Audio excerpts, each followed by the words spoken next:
श्री शिवाय नमस्तुभ्यम हर हर महादेव। स्वागत है आपका हमारे चैनल वास्तविक जानकारी पर। दोस्तों, आप सभी लोग जानते हैं कि 24 जून 2024 को है आषाढ़ महीने का पहला सोमवार। दोस्तों, आषाढ़ का महीना है और पहला सोमवार है, मतलब भगवान शिव जी का सबसे प्रिय दिन है। और दोस्तों, इसी सोमवार के दिन किए जाने वाला पंडित जी द्वारा बताया गया गमले में शिवलिंग बनाने वाला उपाय भी है, जिस उपाय को दोस्तों जो भी व्यक्ति करता है वही उसकी सारी मनोकामनाएं पूर्ण होती है, उसके जीवन से दुख और परेशानियां भी दूर होती है। पर दोस्तों, ये गमले में शिवलिंग बनाने वाला उपाय आपको करना कैसे होता है, किसको करना होता है, किस समय करना होता है, कहां पर करना होता है, ये सारी जानकारी इस उपाय से जुड़ी हुई हम आपको इस वीडियो में देंगे। और इस उपाय को करने के बाद निश्चित सी बात है कि आपको 15 दिन के अंदर इस उपाय को करने का फल मिल जाएगा। ज्यादा से ज्यादा अगर हम बात करें तो 2.5 महीने के अंदर आपको इस उपाय को करने का फल मिल जाएगा। मतलब आपकी जो भी मनोकामना है वो पूर्ण हो जाएगी, या आपकी जो भी दुख और परेशानी है जिसके लिए आप लोग अपना ये वाला उपाय कर रहे हो, भाई आपकी दुख और परेशानियां भी दूर यहां पर जरूर हो जाएगी। तो चलो दोस्तों, अब हम जानते उपाय के बारे में कि आपको आखिर इस गमले में शिवलिंग बनाने वाले उपाय को करना कैसे है। तो सबसे पहली चीज दोस्तों, ये वाला जो उपाय है ये बहुत ज्यादा विशेष है और ये बिल्कुल एक तरीके से आप कह सकते हो कि ये नया उपाय है। और जो भी व्यक्ति नए उपाय को पहले सुनते हैं और पहले करते हैं, भाई उनको उस उपाय को करने का फल बहुत ही जल्दी और बहुत बड़ा होकर मिलता है। तो सबसे पहले चीज आप लोगों को करना क्या है, वो आप लोग यहां पर बहुत ही ध्यान से सुनिए। देखिए, गमले में शिवलिंग बनाने वाला उपाय है, तो यहां पर आप लोग इस वाले उपाय को 2 जगहों पर कर सकते हो। सबसे पहले वह 2 जगह सुन लो, उसके बाद हम लोग जानेंगे कि इस उपाय को कौन कर सकता है। ठीक है, तो देखो, सबसे पहले चीज आप इस उपाय को अपने घर के गमले में कर सकते हो और दूसरा किसी पेड़ के नीचे कर सकते हो। ये 2 स्थान है, इन 2 स्थानों में से किसी भी एक स्थान के पास में आप लोगों को अपना ये गमले में शिवलिंग बनाने वाला उपाय करना है। ठीक है, या तो अपने घर में जो गमला उपस्थित हो वहां पर कर सकते हो, या तो आपके घर के पास में आपके घर में कोई वृक्ष हो, बड़ा सा वृक्ष हो, पूजनीय वृक्ष हो, किसी भी पेड़ के नीचे आप लोग बैठकर ये वाला उपाय कर सकते हो। बस ध्यान रखना, अगर गमले में ये वाला उपाय कर गमले में तुलसी का पौधा नहीं होना चाहिए, किसी और पौधे के कोई और पौधा अगर लगा हुआ है तो ही आप लोग ये वाला उपाय गमले में करना। अगर तुलसी मैया का पौधा लगा हुआ है तो गमले में उपाय मत करना। ठीक है, और या तो आप फिर किसी पेड़ के नीचे कर सकते हो, किसी भी एक जगह पर आप लोगों को ये वाला उपाय करना है। ध्यान रखना है इस बात का, ठीक है। और इस वाले उपाय को घर में से कौन सदस्य करेगा, तो देखो, इस वाले उपाय को घर में से किसी एक ही सदस्य को करना है,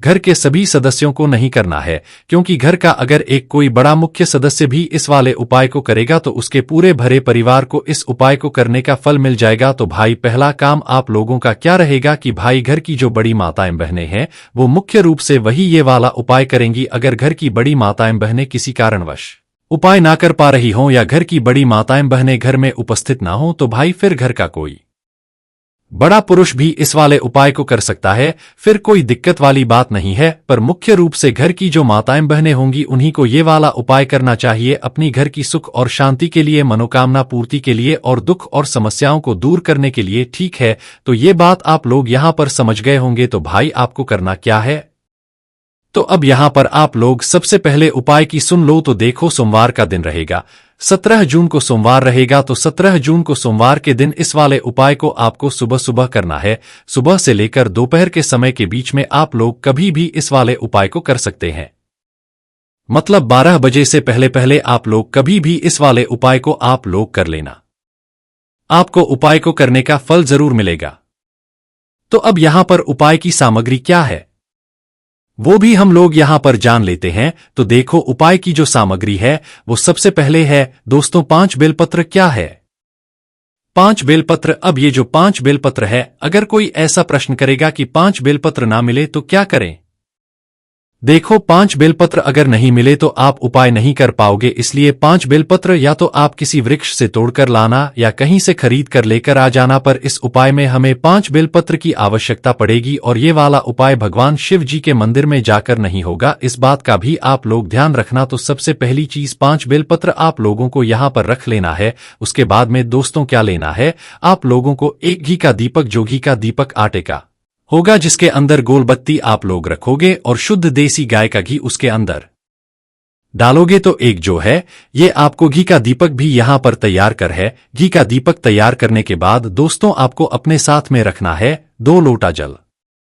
2 लोटा जल या 2 पात्रों का जल। 2 लोटा अगर आपके घर में उपस्थित है तो भाई दोनों लोटा जल के अंदर जल भरकर आप लोग तैयार कर लो। अगर 1 लोटा आपके घर में है तो भाई 1 लोटा जल भर लो और दूसरा कोई पात्र लेकर कटोरी वगैरह लेकर उसके अंदर 1 जल भर लो। ठीक है, भरना आपको 2 चीजों में ही जल है, 2 पात्रों में ही जल है, इस बात का आप लोग ध्यान रखना है।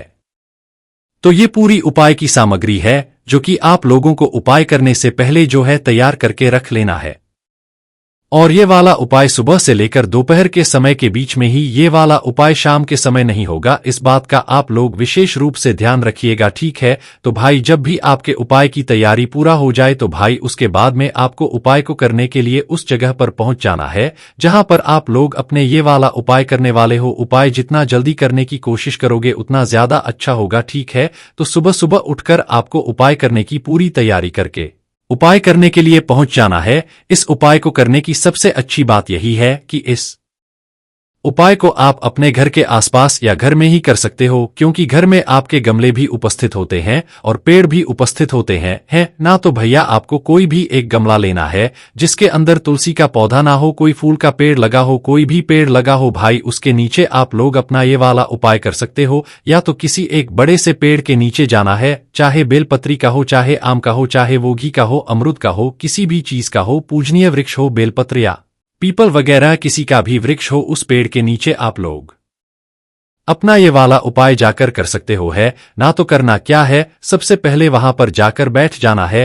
पेड़ के नीचे उपाय कर रहे हो तो पेड़ के नीचे जाकर बैठ जाना है। गमले के पास में कर रहे हो तो पास में वहां पर बैठ जाना है। और बैठने के बाद सबसे पहले क्या करना है, आप लोगों को के नीचे या उसी गमले की मिट्टी में या उसी पेड़ के नीचे की जो मिट्टी है उससे एक पार्थिव शिवलिंग का निर्माण करना है।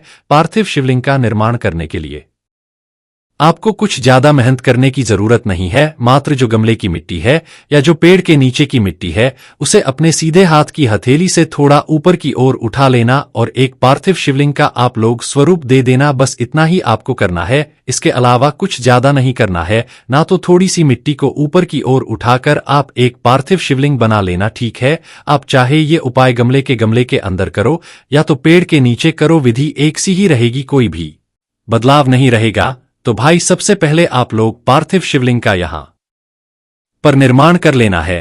पार्थिव शिवलिंग बनाने के बाद अब आपको क्या करना है, अपनी जो 5 बेलपत्र है उन 5 बेलपत्रों को निकाल लेना है। अब देखो, जो 5 बेलपत्र आप लोग निकाल लोगे, इन 5 बेलपत्रों को आप लोगों को 5 अलग अलग नाम लेकर समर्पित करना है। कहां पर समर्पित करना है, जो आपने पार्थिव शिवलिंग बनाया है उसके ऊपर समर्पित करना है।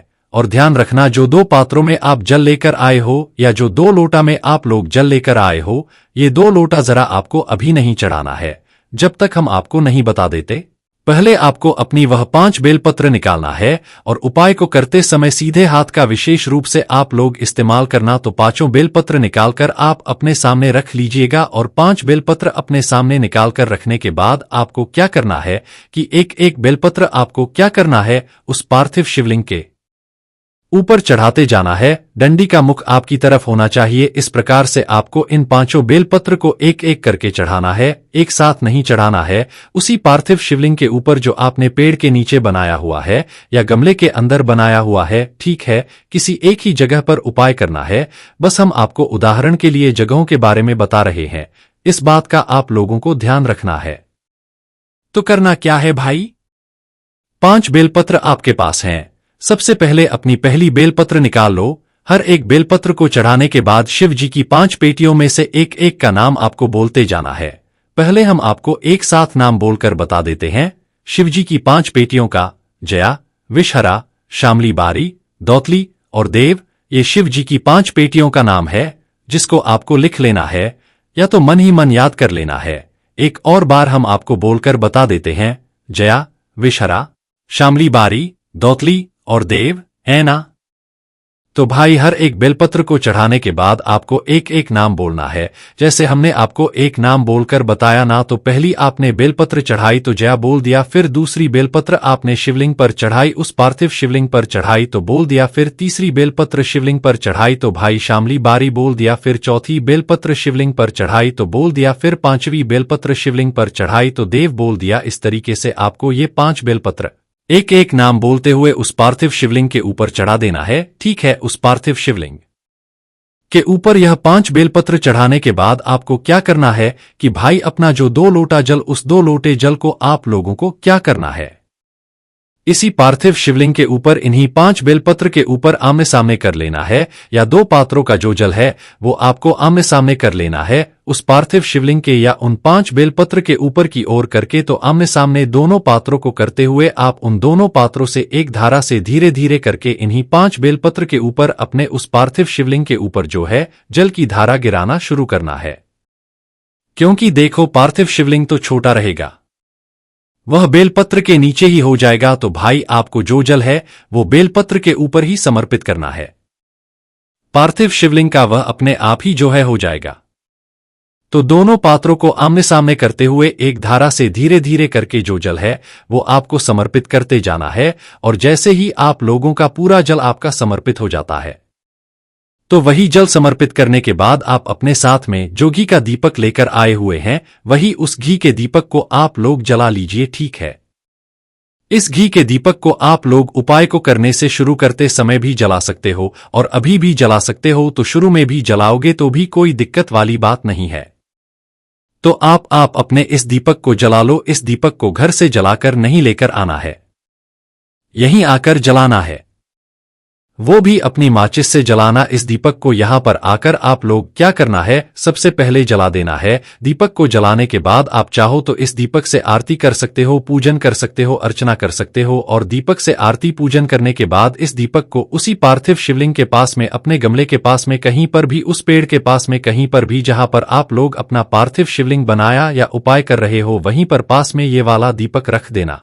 दीपक जैसे ही रख देते हो तो भाई भगवान से हाथ जोड़कर 2 मिनट सबसे पहले तो आप लोग अपने श्री शिवाय का जाप कर लेना, भगवान शिव जी के नाम का जाप कर लेना, और जाप जैसे ही हो जाए उसके बाद में से अपनी वो मनोकामना बोलना जिसके लिए आप लोगों ने अपना ये वाला उपाय किया है। ठीक है, या जिस दुख और परेशानी के लिए आप लोगों ने अपना ये वाला उपाय किया है, अपनी किसी एक ही मनोकामना के लिए उपाय करना, अपनी किसी एक ही दुख और परेशानी के लिए अपना ये वाला उपाय करना, घर की सुख और शांति के लिए कर रहे हो तो सीधा बोलना कि भगवान हमारे घर में हमेशा आप सदैव सुख और शांति बनाए रखना, ऐसी आपको भगवान से प्रार्थना करना है। अपनी मनोकामना जो भी विनती है वो बोल देना है। अपनी मनोकामना और विनती बोलने के बाद आप लोगों को क्या करना है कि जो 5 अभी आपने शिवलिंग पर चढ़ाई हुई है, भाई इन 5 को आप लोगों को क्या करना है, शिवलिंग के ऊपर से उठा लेना है, मतलब उसी पार्थिव शिवलिंग के ऊपर से उठा लेना है। ठीक है, पार्थिव शिवलिंग के ऊपर से इन 5 बेलपत्रों को उठाने के बाद इनको आपको घर पर लेकर आना है, क्योंकि इन 5 बेलपत्र के अंदर आपको भगवान शिव जी का आशीर्वाद प्राप्त हो जाएगा। पर उससे पहले दोस्तों इस बात का ध्यान रखना, जो पार्थिव शिवलिंग आपने बनाया है उसका आपको विसर्जन भी करना है, और जो दीपक आपका जल रहा है जब तक वह दीपक अपने आप बुझ ना जाए, अपने आप ठंडा ना हो जाए, जब तक आप पार्थिव शिवलिंग का विसर्जन नहीं कर सकते। इसका मतलब ये है कि जब तक दीपक जल रहा है आपको वहीं पर बैठना है, और जैसे ही दीपक ठंडा होता है तो शिवलिंग का विसर्जन करके फिर आपको उठकर वहां से अपनी 5 बेलपत्रों को अपने साथ में लेकर अपने घर पर आ जाना है। घर पर आने के बाद आपको क्या करना है कि भाई आपको इन 5 बेलपत्रों को किसी भी एक कटोरी में या किसी भी एक अच्छे से पात्र में ले जाकर किसी अपने घर के शुद्ध स्थान पर रख देना है, अपने घर के मंदिर में रख देना है, किसी भी अच्छी जगह पर रख देना है। 5 बेलपत्रों को किसी एक कटोरी में रख सकते हो या किसी एक पात्र में अच्छे से रख सकते हो, क्योंकि अब इन 5 बेलपत्र के अंदर भगवान शिव जी का आशीर्वाद है, और जब तक ये 5 बेलपत्र आपके घर में रहेंगे आपके घर में शांति बनी रहेगी। आपके घर में से जो आपके मन है वह पूर्ण होगी तो परेशानियां भी यहां पर दूर जरूर होंगी। बस दोस्तों यहां पर यह वाला उपाय पूरा हो जाता है। अब दोस्तों यहां पर बात यह भी आती है कि भाई इन 5 बेलपत्रों का हमें करना क्या है। तो देखो इन 5 बेलपत्रों को आपको कम से कम 2.5 महीने तक रखना है। वैसे दोस्तों अगर आपके बेलपत्र ज्यादा सूखने लग जाए तो भाई आप इन बेलपत्रों को आप विसर्जन कर सकते हो किसी बहते हुए जल में, ठीक है। इस बात का आप लोग ध्यान रखना जब भी आपको ऐसा लगे कि भाई नहीं अब हम इन बेलपत्रों को नहीं रख सकते, यह ज्यादा सुख नहीं है, तो फिर आप इन बेलपत्र का विसर्जन कर देना। वैसे 15 दिनों के अंदर आपको इस उपाय को करने का फल मिलना शुरू हो जाएगा। अगर थोड़ी देरी भी हो जाती है तो 2.5 महीने के अंदर आपको आपके उपाय का फल जरूर मिल जाएगा। बाकी दोस्तों अगर इस उपाय को करने में आपको कोई भी दिक्कत, समस्या, परेशानी आती है तो उसे आप मुझसे कमेंट करके पूछ सकते हैं। श्री शिवाय नमस्तु भीयम, हर हर महादेव।